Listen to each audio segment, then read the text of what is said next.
কুকুরের লেজ কখনো সোজা হয় না, ঠিক সেরকমভাবে সিনেপ্লেক্স কর্তৃপক্ষ কখনো সোজা হবে না।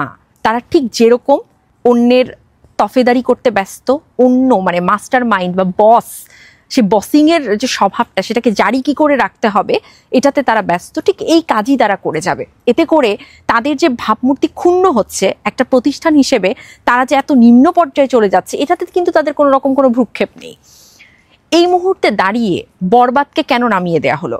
খুব স্বাভাবিকভাবে তারা উত্তরটা দেবে কি জানেন তো, যে পাইরেসি হয়েছে, এখন তো ওরকম সাড়া নেই, তো আমরা ওটা রেখে কি করবো, আমরা হলিউড সিনেমা তুলেছি। কিন্তু বিষয়টা তো এটা নয়।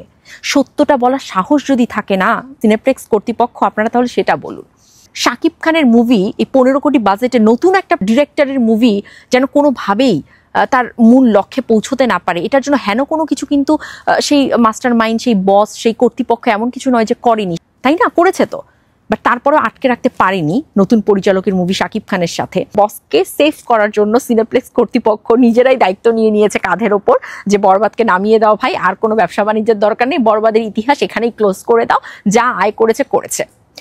যাই হোক, আমি ডিরেক্টরকে বলবো যে এগুলো সব কিছু আপনি জাস্ট ভুলে যান, প্রডিউসারের সাথে বসুন এবং বরবাদ ঠিক কত আয় করলো সামনে নিয়ে আসুন। এতে করে কি হবে জানেন তো, যে তাণ্ডব তার মাইল ফলক সেট করতে পারবে।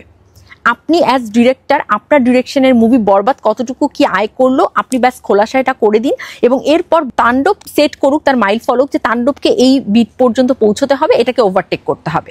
এবার রাফি তার নিজস্ব প্রতিভা, মেগাস্টার শাকিব খানকে তার প্রেজেন্টেশন সবকিছু মিলিয়ে এবার বরবাদের যে আয় সেটাকে ক্রস করে ফেলুক। Thank you.